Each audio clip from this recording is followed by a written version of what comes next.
Divorce is not easy. It's very complicated figuring out finances and custody situations. When I've talked with financial planners, I sometimes do have that thought of like, wow, it would be a lot more cost effective for these couples just to come to counseling first. Hello and welcome to another episode of the Student Loan Planner Podcast. Today I've got Alex joining me. Alex is a licensed marriage therapist in Texas, and I'm really excited to learn more about this field because honestly, I really don't know that much about it. So Alex, welcome to the show.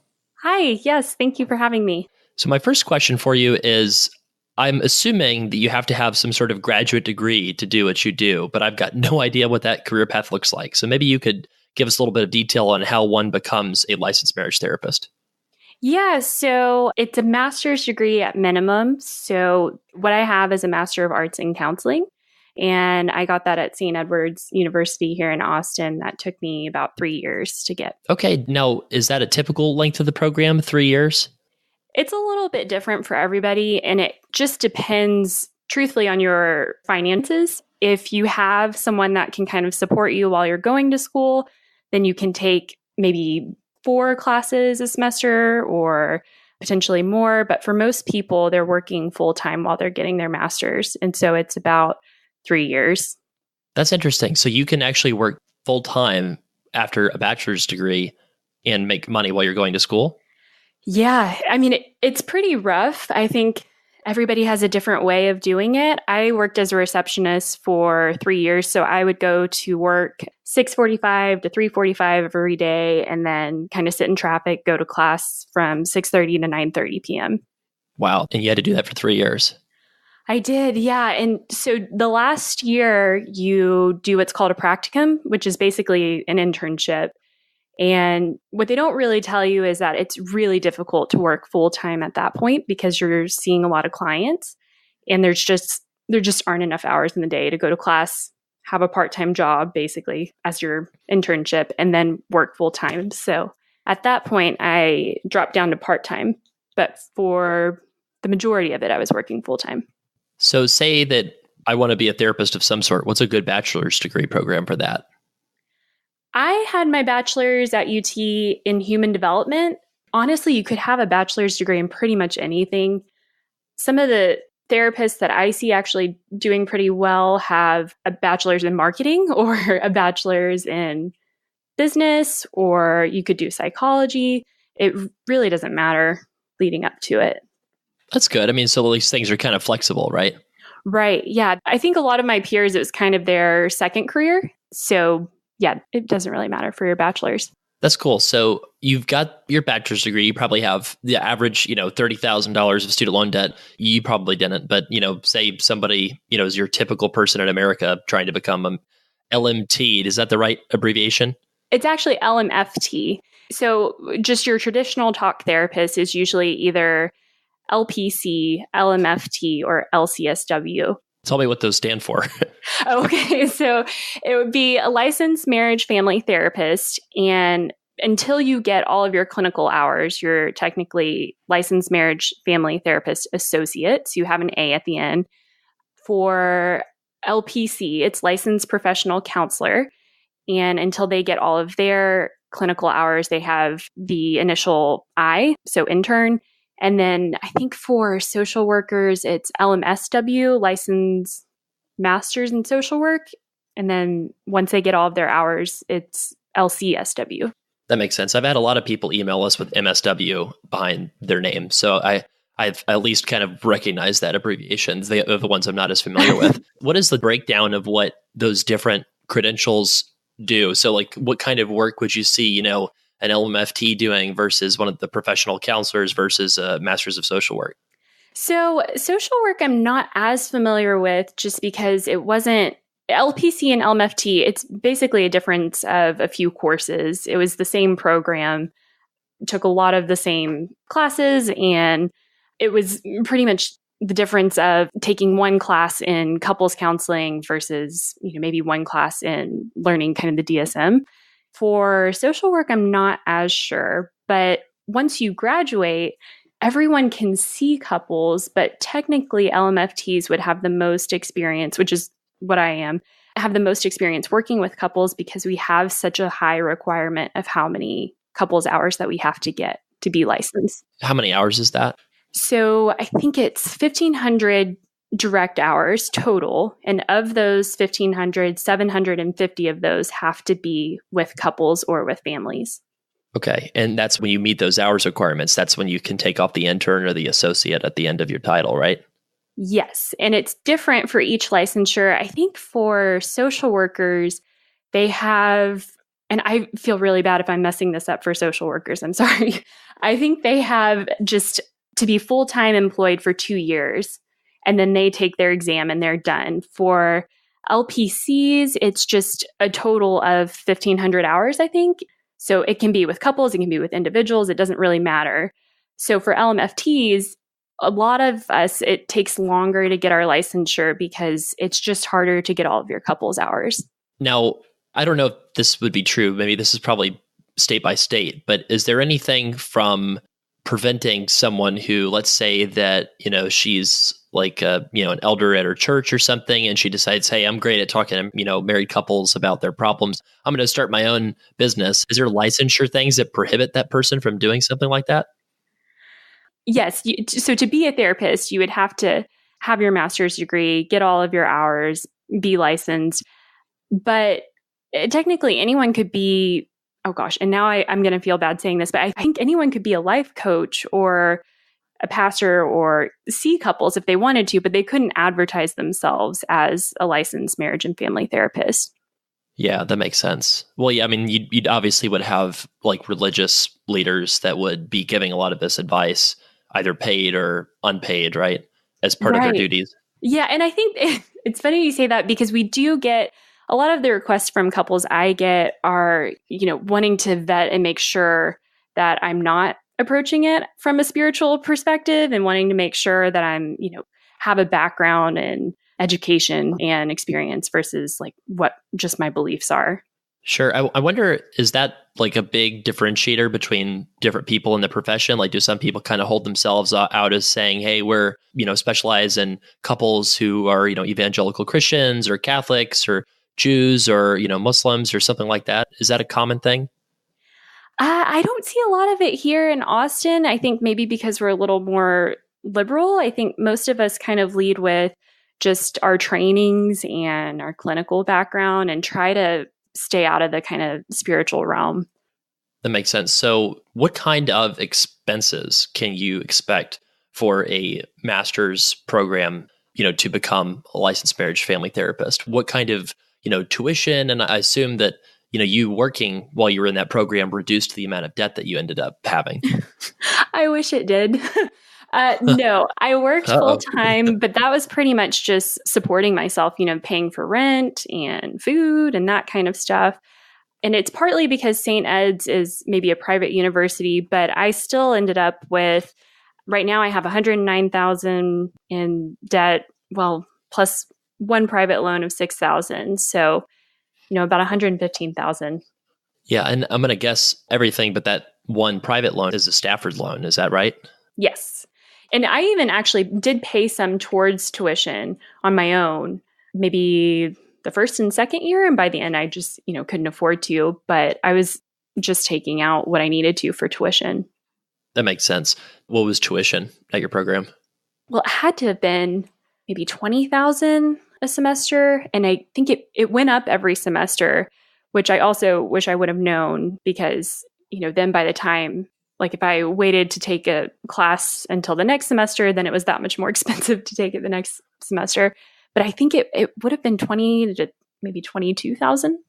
I just want to go on a real quick rant, Alex, because what you just expressed is one of my biggest pet peeves about graduate schools everywhere. And every single graduate school pretty much does this. Like they'll give you a cost of attendance estimate, right? And they'll show you 40,000 per year, or 20,000 per semester or whatever it is, right? Mm-hmm. And what they do is they show you the cost, but like everybody in the entire world knows, that that's not what they're actually going to charge, that they're going to have increases in the price. They just aren't stated yet, right? Right. So I'm just going to use kind of a random example. I went to University of Florida around like the Tim Tebow days.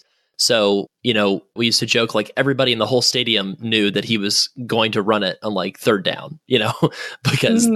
that's just what you did. That's just what he did. So it's kind of like grad schools everywhere, for sure that they're going to raise tuition pretty much every year. Like it's very, very rare for a grad school not to try to raise tuition, especially, a private school or a program like that. Even most public schools, honestly, every single semester, they're going to raise tuition. So just one little like tip is with your borrowing, if you kind of have that cost of attendance estimate, like whatever amount you're planning on financing it by, if you multiply that by 1.25, 125%, that's approximately what you will leave a program with in a lot of cases because of tuition increases, origination fees, and other expenses like program costs going up. That's a range. Like 1.25 is just kind of a rule of thumb. Probably for a program that's on the shorter end where you're taking mostly Stafford loans, it's probably probably more like 1.15 is the multiple that you'd use because the origination fees for Stafford loans are a little bit less. Here's something that you might not know, like you kind of dodged a bullet a little bit with your expenses because Stafford loans have interest rate right now of about 6.6%, and they charge an upfront origination fee of 1%. But Grad Plus, which you would have taken out if you had to borrow a lot for living expenses, you would have had to take those out at the interest rate right now is 7.6%, and the origination fee is over 4%, which is an upfront fee. Isn't that crazy? Yeah. Yeah. I know my average interest rate right now is 5.75 on what I'm paying back. Yes, that's good. You took out the Stafford loans at a good time when the rates were lower. So that's at least that happened. At least that's a good thing. So you've got your 100,000 or so of debt, and you started off working for another organization. So maybe you can talk about that first period when you were working with this debt, trying to figure out what to do with it. You mean right after graduation? Yeah, sure. Like, what was that process like? Like, when did you get the dreaded, letter from your loan servicer being like, "Hey, congrats about your degree. Here's what you owe." Yeah. Yeah. So this is the part that I really was not prepared for. And I don't think that I was told maybe until the last year of graduate school. But as a LMFT, you still have to pay for supervision after you graduate. So basically, you're paying to be a therapist even after you've paid for all of these classes in tuition. So I had a 1 year grace period where I could have been paying back my loans, but honestly, I couldn't afford to because I was paying $300 a month in supervision. And I started out at an agency, and I also kind of thought that, I would see on the website that clients are paying $65 to $100 per session to the therapist. So I thought, oh, that's pretty good money.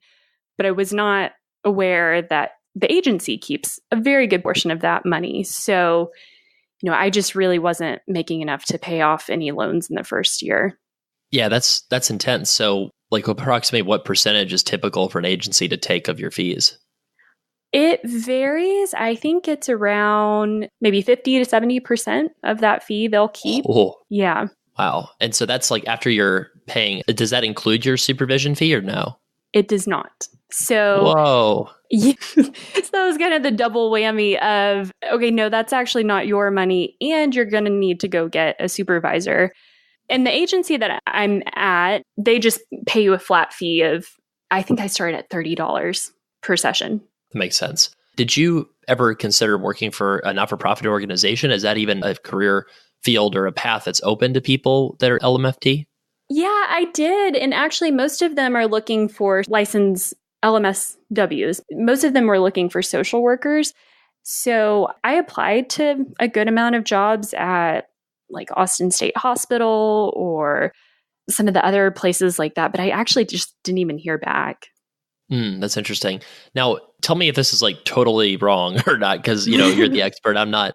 But my impression of like an LMFT would be that obviously getting a divorce is very expensive economically in most cases, and if you can work through your issues and prevent that, then that's massive cost saving. There's somewhat like of just a pure, ROI, despite all of the like the emotional things that go into that kind of a decision of can this be a good marriage? Can it be salvaged? That's probably a positive like return on investment for money you spend. So like I'm guessing that marriage counseling is primarily like a middle class and upper middle class type of client. Is that accurate? And I'm assuming, social work would be more like a lower income client. Yeah, I think you're right about that. That has been kind of my experience so far, definitely with clients. That's interesting. So maybe you can talk a little bit about your plan of switching from working for this agency that's taking so much of your, compensation and, the idea of starting your own business. What did you kind of think about in preparation for launching your own business? Yeah, so I started about 9 months ago, and it's really just a slow process. I think from what I'm told, that's kind of what most therapists experience. I think the first thing I did was just get a website up, get a Psychology Today profile going. And that's relatively inexpensive. And then you have to pay for your rent. So you need an office to operate in. So my overhead's still pretty low. And fortunately, the agency that I'm at does allow me to start a private practice. A lot of places won't. A lot of places will only allow you to see clients with them.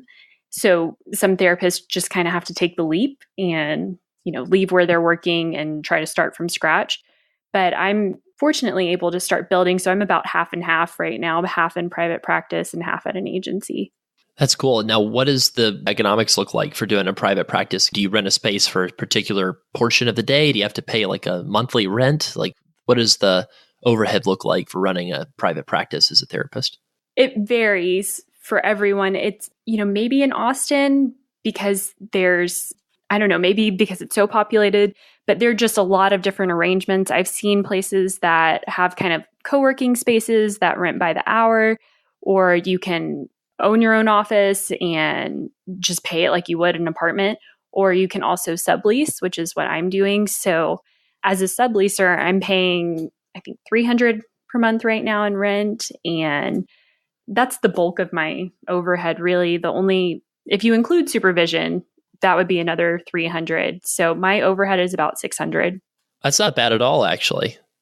No, it's really not. The Psychology Today is a popular one that everybody pays like $30 a month. And, some months it really doesn't seem worth it. But at the same time, it's only $30. So there are little expenses like that. And the other one is just trainings and keeping up with your licensure. That's all out of pocket. That's interesting. Now, your plan, I'm assuming, is to eventually make more money doing private practice than the agency, which takes a lot of your revenue, right? Yes. And that's been very tricky as well, because I think, like you're saying, there are almost seasons when people need therapists. So that's one of the things that I'm realizing is there are only about like 9 profitable months. And maybe that's different for other therapists, but that's kind of just been my experience over the past few years.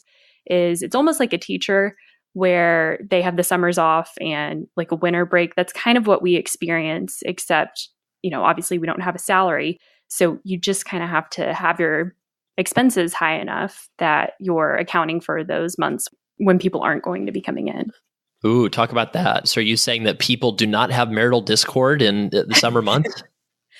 They do, but I think it seems to go along with their kids' school year almost, or just vacations. People aren't as stressed out when work starts to slow down, which is a great thing. But yeah, they're not as consistent with therapy during the summer. Or I would say we all experience kind of the craziness of the holidays. So maybe like September through Thanksgiving, things really get kind of hectic. And then about maybe after Christmas, things are kind of dead for a while.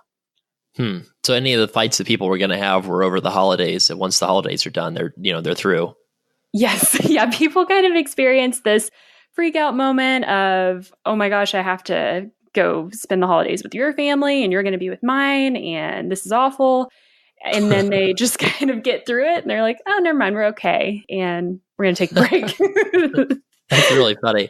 So in terms of your debt, like your plan to get rid of it. So what is a realistic income for somebody in private practice as a LMFT? Oh gosh, it's so variable. And part of it is it's a female dominated field. So just for whatever reason, a lot of the therapists that I've seen go into private practice, then kind of slow down to have a family. So, a full-time caseload looks very different for everybody. It can be anywhere from 10 clients to as high as 30 clients a week.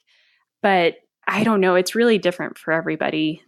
would say 60,000 be a reasonable estimate, or is that too high? I think the first year in private practice, it's probably closer to 30,000. And Mm-hmm. then, once you get a consistent caseload, I think 60 to maybe 75. Mm-hmm. Mm-hmm. So that's really interesting because what you're describing is a debt to income ratio that is above 1.5 to 1. So what that kind of means is, so say you have like 110,000 of debt, right? 110,000 of debt, like how would you know if you're a good refinancing case? So what I would typically say, and this is just to somebody that's like randomly, sending me an email or that I like am hanging out with at some, reunion event or something that asks me if they should refinance. It's not a detailed look at it, but if you want kind of the quick and dirty math, it's like 110 divided by 1.5, that's 73,000 a year. So if you're making more than 73,000 a year right now and you're working in the private sector, and you can get a good rate to cut your interest rate from, 5.6 something to 4 point, something, then that might be okay to go ahead and refinance. That's at your taxable income. So say that you have a $70,000 income and you're a pretty successful therapist and you're wondering, do I try to tackle my debt or do I try to maybe do a different path? And this is where things get kind of complicated, because what you can do is you can say, well, I'm going to open a retirement account and put all my money in my retirement account that I can. And then that could knock down your income from 70 something to 50 something in terms of what the government sees, right? So what happens is if you're utilizing a plan like a, pay as you earn, for example, just to use one of the plans, then your payments, if you're, showing income of like, say like 51,000 because you're doing the max 19,000. If you're doing that, then your income, your payments could be as little as like $250 a month. Oh, wow. Yeah. So if you're going to pay this back in full, that's like $1,100 a month over 10 years. Now, the big question is, will you still have something left to forgive at the end of the period? So that's where you kind of guess what the forgiven balance is going to be, if it makes sense to go for forgiveness and pay taxes on the forgiven balance or not. So that's just kind of an interesting thing, that a lot of folks don't know about. And then when you get married legally, then you have to take your spouse into consideration, because the government's going to ask for a percentage of your spouse's income too. If, and if they don't have any student loan debt, then that payment is going purely towards your loans. So that might influence whether or not you refinance or go for forgiveness. Now, did that ever cross your mind in terms of when thinking about getting married, the fact that, did you always view you would have to pay back the debt and never considered a forgiveness strategy, or did you think about that at all? I pretty much knew I was going to have to pay it back. I had thought about a forgiveness strategy of, a nonprofit or something, but all of those would be 10 years. And like I said, none of them really got back to me. So right now I'm on a standard plan. So I'm paying about $1,400 a month.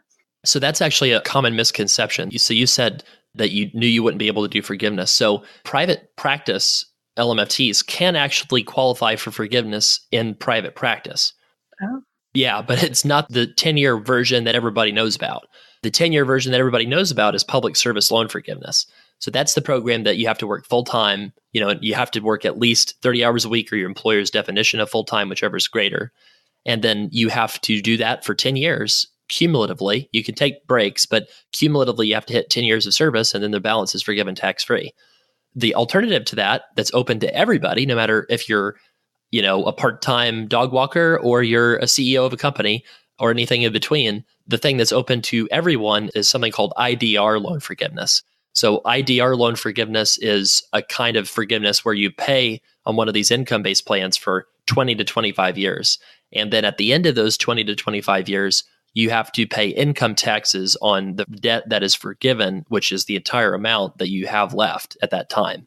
Does that make sense? So the reason why that could be helpful is, let's say you're a single LMFT and you stay single and you're making 50,000 in your own private practice because you just like that more. And you have things like overhead and business expenses that you're writing off too. So that's what keeps you at that 50K level, even though your revenue is greater than that. And what you realize is, oh, wow, I can pay, $200 a month. And then in 20 years, I can pay 50,000 of income taxes, for example. So if you sum up all those payments over 20 years, you might be looking at, 40,000 of payments with a tax bomb of 50,000 at the very end. That could be less in absolute dollars than you actually owe. Oh, wow. Well, so how does that work since I am married and, my husband's income is higher than mine? Would that still work the same? So this gets even more complicated. And this is, I guess, why we have a business. um, it's like if it was worldwide harmony and no divorce, I guess, maybe you could pivot into like other kinds of counseling, right? But luckily, it's probably not going to happen. Unfortunately, I guess in the case of student loans, it probably should be a lot simpler. So in Texas is a community property state. So 9 of the 50 states in the country are community property states. What that means is if you're eligible for pay as you earn or IBR, you can file separately for income taxes. But when you do that, you have to equally distribute your income on your tax return. So let's say your husband's making 150 and you're making 50, right? And your income combined is 200 and you file separately. Well, in a community property state like Texas, you're going to have to pay based on a $100,000 income instead of a $50,000 income if you file separately. There's a way around that. It's called alternative documentation of income, where you basically claim that your tax return doesn't accurately depict your income, but it's pretty complicated. And the loan servicer doesn't have to accept your statement. So if you think about that, that can be a strategy. If you decide that, you want to go ahead and do married filing separately, you want to use all these community property rules. What we find in states that are not community property states, like let's say you're an LMFT in New York or Illinois, those are not community property states. In that case, yeah, you could file separately and you could get a low payment. But the problem is you'd probably generate $10,000 a year of income tax penalties by doing that. Oh, wow. Okay. So one thing that folks don't realize is a lot of times getting married can actually drastically increase the cost of paying back your loans. And so we have an epidemic, I'll call it an epidemic, it depends on your point of view, but an epidemic of folks that are deciding to get spiritually married rather than legally married.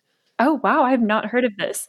Yeah. And just to let you know, I've only had one client in the history of Student Loan Planner out of more than 1,700 clients, actually, who I showed them the cost of being married and they decided to both get a divorce.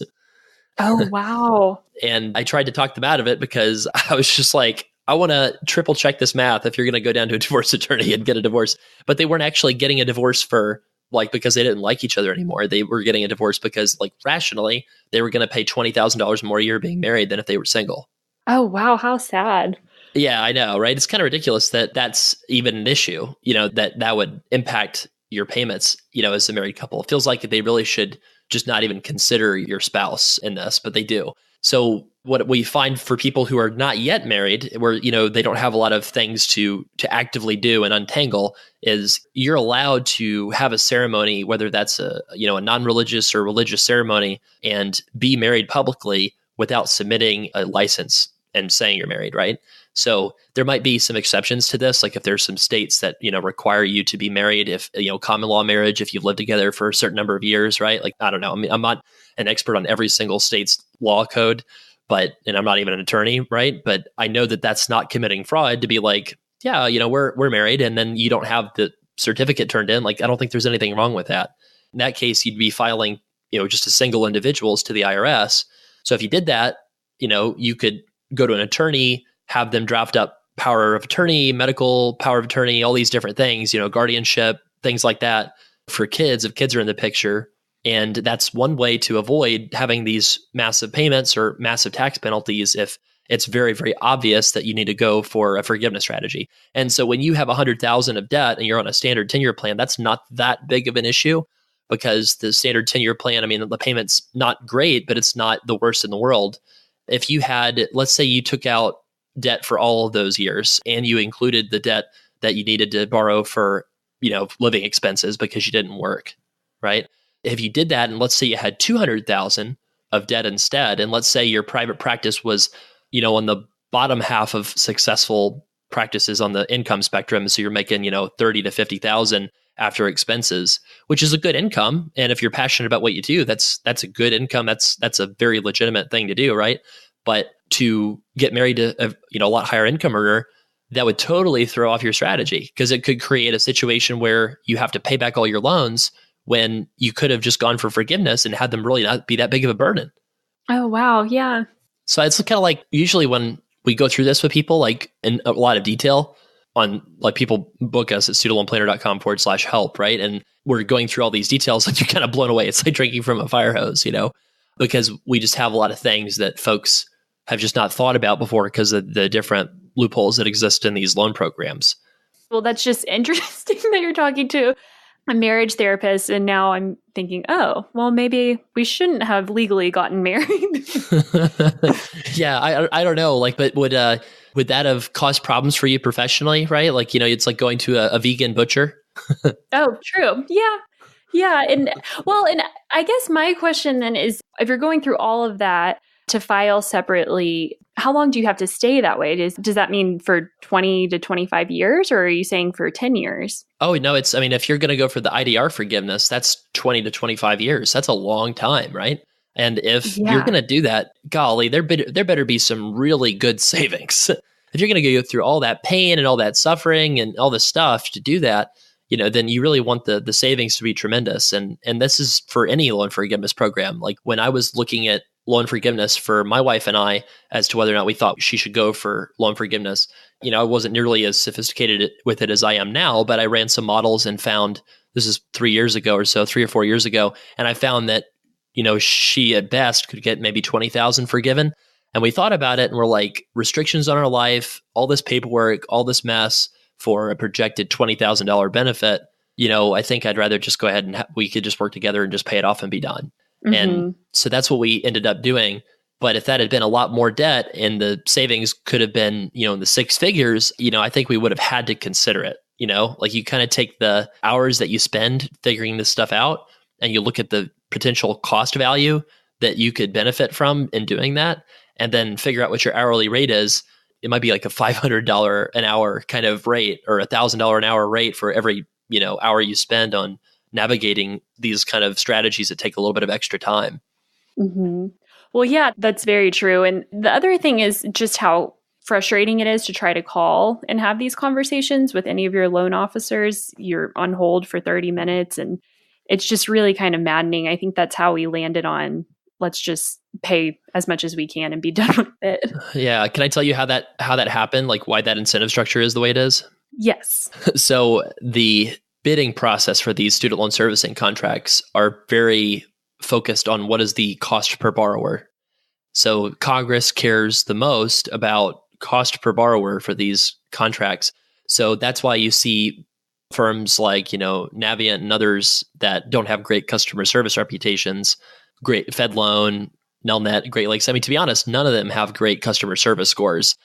And yet they get all this money from the federal government. And the reason is because these big firms bid a very low cost per borrower for the contract. So how do you get a low cost per borrower? You put very low cost employees in front of those people, right? So that's not to knock those people, but if you're going to have a job that pays $15 an hour, on average, you're going to get talent that is available for $15 an hour, right? And that kind of talent is going to be more customer service oriented than givers of great advice that's very personalized. And when you call someone like that, at the end of the day, what are their incentives? So, for example, if we give someone bad advice, then we could get a bad review. People could tell all their friends don't use Student Loan Planner. I'd be really upset with myself because I always want to do the best. I always want to do the best job I possibly can. And there's kind of some big implications for us for messing up. For a student loan servicer, they can tell you that, the moon's purple and, that's fine. They're not going to get fired. And if you believe it, then, you act on it. You're not going to be able to call back in 5 years and be like, what was the idea of, Sally who told me that I could do this? Sally left a week after that conversation and now she's working in retail at a Apple store. I mean, again, I don't want to be at all insulting of those people because there's certainly some people that are doing a fantastic job that are worth every penny. And I wish we had more of those kind of folks. But all in all, if you're trusting people for advice on what to do with your loans from the loan servicers, you cannot trust what they say. And I feel very comfortable saying that. If you are asking them, what is the lowest payment that I can be on? They may or may not give you the right information. If you're telling them, here's my income driven paperwork, can you process this? Then yeah, they can do that. And a lot of the student loan scams out there kind of are centered around filling out a lot of paperwork for you that doesn't actually mean having a plan. So that's kind of why I started this company, was because I thought the big piece missing was not, hey, can you fill out paperwork for me? It's the big piece missing is like, what should I do? And what's the smartest way to get out of debt? Yeah. Oh, absolutely. I mean, if I call back, like if the phone cuts out and I've been on the phone for an hour with this loan officer, just waiting most of that hour, I can't even get reconnected with them. And then there's the 20-page application and resubmitting that. So, and nowhere along the way are they at all giving me guidance on what plan is best for me. Yeah. And, another frustration that I have with our industry is that, have you ever been on financial websites and they'll tell you like refinance your loans? The only one that I looked into was, I think it was SoFi. Yeah. And I didn't qualify at that time because this was before I started my private practice. Yeah. So, I mean, what'll happen in a lot of places is and this is people's business model, and it's a legitimate business model, but it's just one that I prefer to do differently. So if you are a blog, you write a lot of articles about student loan debt, right? And talking to human beings one-on-one is not scalable. It's not something that I can go to a VC firm and get $10 million for, right? And it's not a way that you're even going to be probably a multimillionaire. So, oh gosh, that's not scalable. We only want to do things that are scalable. So what is scalable is getting a lot of clicks on refinancing links. So you can get a lot of affiliate money, which means that you can earn a lot of money from people who refinance their loans if they go through your site, right? So there's organizations, there's websites that their number one source of income is telling people to sell their loans to private lenders and eliminate all of those government forgiveness and repayment options. What we've done differently is have cashback bonuses on our site so that our conflict of interest is mitigated, for one. But two, we pair that with the consulting piece so that I feel like I have the right incentives to always provide somebody the right advice no matter what it is. It's interesting that you mentioned that, being frustrated with the help that you've received out there. How many LMFTs are there in the country, are graduating per year? Like, how big is this field? Oh gosh, I don't know. I know that it's very competitive. Of just here in Austin, we have Texas State, we have UT, and we have St. Ed's. I couldn't tell you though, because everybody graduates at different times. I'm not really sure how many of us there are. How many people were in your class? I'm really not sure. I think if you look on Yelp, because I've been scammed a lot by Yelp with them trying to get me to pay for advertising. I think there's like 5,000 if you just search Austin couples counseling or something like that. You said 5,000? Holy cow. It's a lot. There are a lot of therapists for sure. I guess that's just all of those techies just working until 2 a.m. in the morning, not paying attention to their marriages, I guess. Maybe so. I'm not really sure. Yeah. I'm just kidding. So in terms of some of the things that you see come up in your professional life, I'm sure, you probably get asked these kind of questions at cocktail parties or things like that all the time. Is that true? What kind of question? Well, just like tips that you've seen for healthy marriage, or that, just tips that you've had for your professional life. Like, is it different for every client in terms of what the right thing to do is? When does somebody need a LMFT and when should someone seek one out? Let me start with those questions. Oh, when someone should seek therapy? Sure. Well, the majority of the couples that do come into therapy, and what I offer is discernment therapy. So for couples thinking about divorce that potentially want to work on the relationship, but they're not sure if they want to, because unfortunately, by the time people start thinking about couples counseling, a lot of times there's been years of being stuck in the same kind of conflict or at an impasse. So, ideally, it would be a good idea to come in if you're just growing more distant, or if you're having the same conversation over and over and not getting anywhere. I think it really does affect everything when your marriage is not working and you're unhappy in it. But I guess that looks a little bit different for everybody. Usually what people come in with is, we're not having enough sex, we're not spending enough time together, we're only focused on the kids, or I want to have kids and my partner doesn't. There's kind of a lot of different reasons that they initially come in.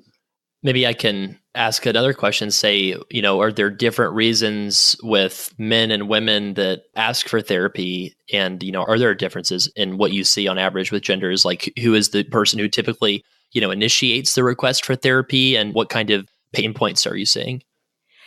On my new client forms, I'll have, what is your reason for coming into therapy? And this is just a generalization, but a lot of times the female will have, kind of a paragraph, and the males will be, because my wife asked me to come in. So a lot of times it's the female initiating, and sometimes that can be just that there's more of the emotional labor or the mental load that they're carrying for the couple and for the family.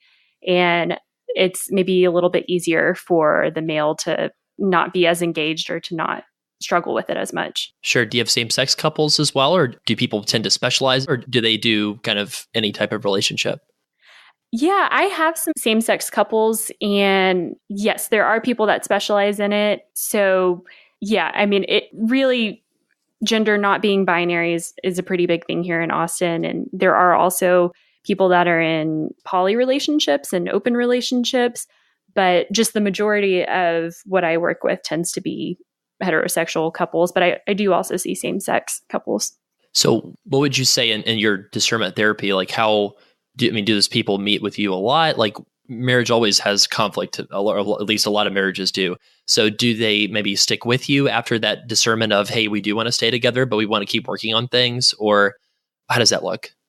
So it really depends on how close to divorce a couple is when they're coming in. Some of them are coming into therapy to break up, unfortunately, or maybe fortunately. I guess it depends on how you look at it. So it just kind of depends. Discernment is technically 6 sessions of just figuring out, where are we at in the relationship? What have we tried so far? And how did we get to this point? And in that phase, if a couple decides it's not even worth it, I don't even want to try to work on the relationship, then they may decide that they want to get divorced. If they decide actually things are fine, then maybe they're done with counseling and things will just go back to the way that they were. Or they can decide they want to work on the relationship and they'll go into couples therapy. But so far, a lot of what I see is, or a lot of what I've experienced is one individual deciding that they want to stay in therapy. And, that's usually after they've decided to divorce. Interesting. Now, would you say that you have a lot of couples, or a percentage of couples that, are seeking you out really early in a conflict cycle? Like, say, premarital couples, or couples that are not even thinking divorce, but they're just like, hey, we really want to have ongoing therapy to work on our marriage and make it the best it can be.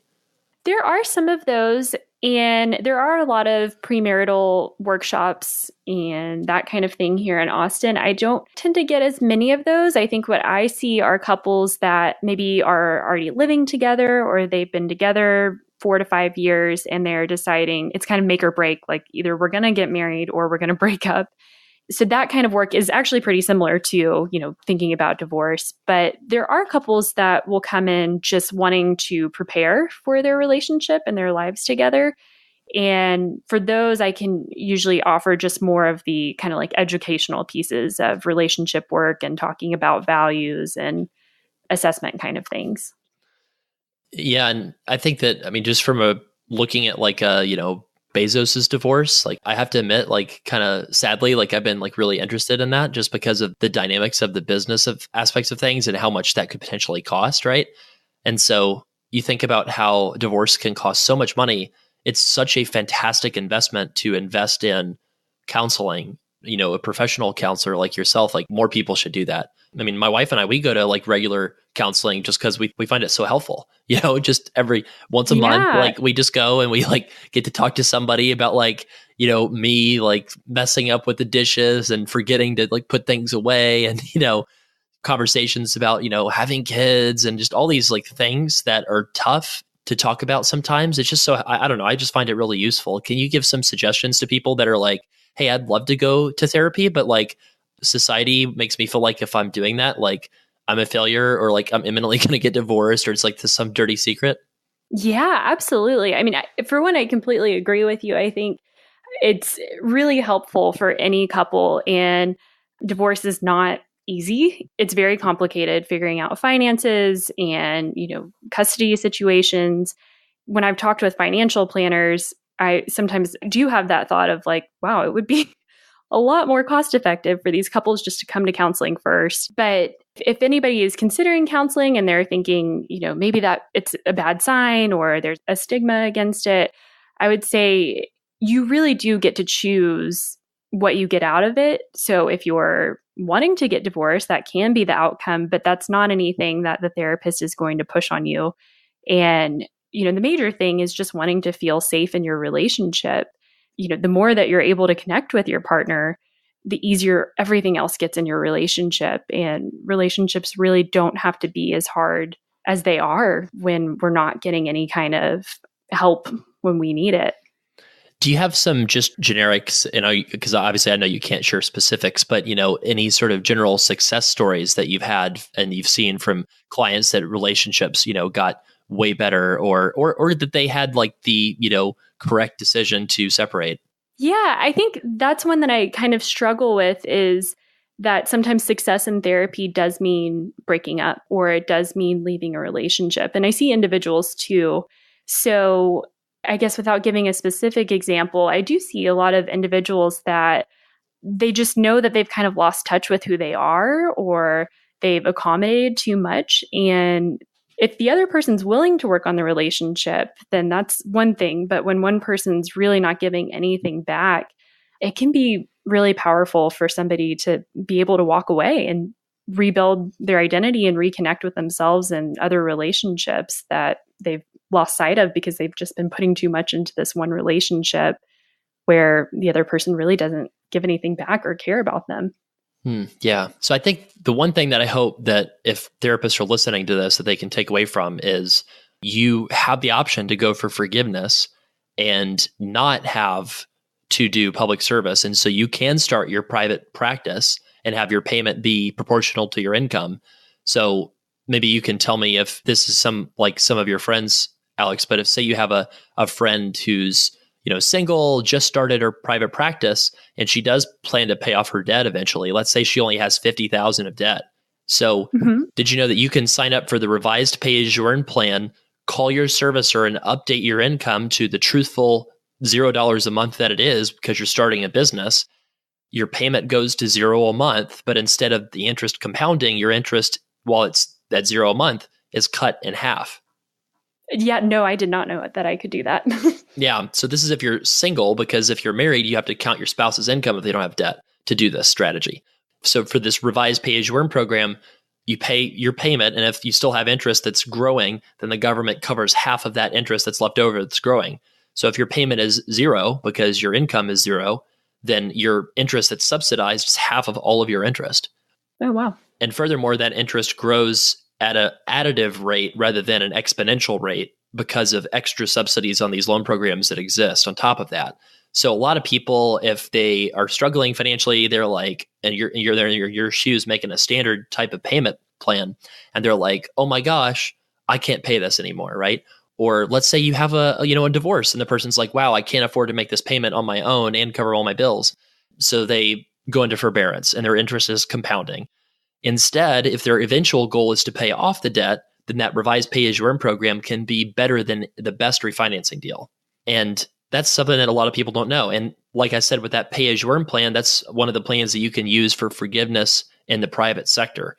So I hope more therapists are listening to this and listen to our Student Loan Planner podcast, because I think that a lot more people could be taking their own careers into their own hands instead of working for agencies. Because what you described with that overhead, I mean, that's doable overhead for, I think, a lot of people. And if you have $10,000 of savings, correct me if I'm wrong, but I imagine you could probably get enough income from starting your private practice and maybe doing something on the side just for like a little extra money, like, driving for one of the, ride sharing or, all these different things you can do these days. You could do that if your payment on your loans is $100 a month. Oh, yeah, absolutely. And I think you really don't have to have that many clients to be profitable in private practice. So I definitely agree. And I appreciate you sharing that, because I think that's definitely a misconception out there that you kind of have to stay with an agency or, something that's more stable. And if your loan payment's lower, that definitely opens up options for you. Sure. So, I mean, getting like the strategies that I was kind of talking about implemented, that's kind of what we do. So if that's you, studentloanplanner.com/help. that'll give you the details. For most people in your setup, Alex, that you're going to owe less than $200,000 typically. Is our experience is, any kind of MSW, LMFT, or any kind of therapist is typically going to come in somewhere between like $100,000 and $150,000 for a high debt therapist. And so that person will be working with Lauren or Justin and coming up with some of these strategies. But the end goal is just to try to help you achieve whatever it is you're trying to do in life. And the student loans don't have to hold you back. And if you're having to pay, $1,000, $1,500 a month, then that's like triple your overhead, right? Yeah, it's a lot. That's our goal, is to make people live the lives that they want to live. So Alex, last question, where can people find out more about seeking out an LMFT if they need one, or if you want to share service, your services or whatever you want to share for our listeners so that they can get more help in their own lives and marriages? Yeah, so my personal website is alexbarnettcounseling.com. So ALEXBARNETTE. And I think one of the most popular websites to look for other therapists might be Psychology Today. Those are probably the main places, but yeah, if anybody's listening and they're interested in couples counseling, I'm happy to also provide another referral if I might not be a good fit, but that would be the main place to reach me. Or I'm also on Instagram at Barnett Counseling. Great. Well, thank you so much for being on the show, Alex. Yeah, thank you so much for your help. Thanks for listening to today's show. You can email us your comments at podcast@studentloanplanner.com. You can also find show notes at studentloanplanner.com/the number of today's episode. If you know that you need a custom student loan plan, schedule one today with one of our team members at studentloanplanner.com/book. Or if you want to learn more, visit /help. If you like the podcast, please share it with someone who owes more student loan debt than you do. Keep calm and build wealth, and have a great week.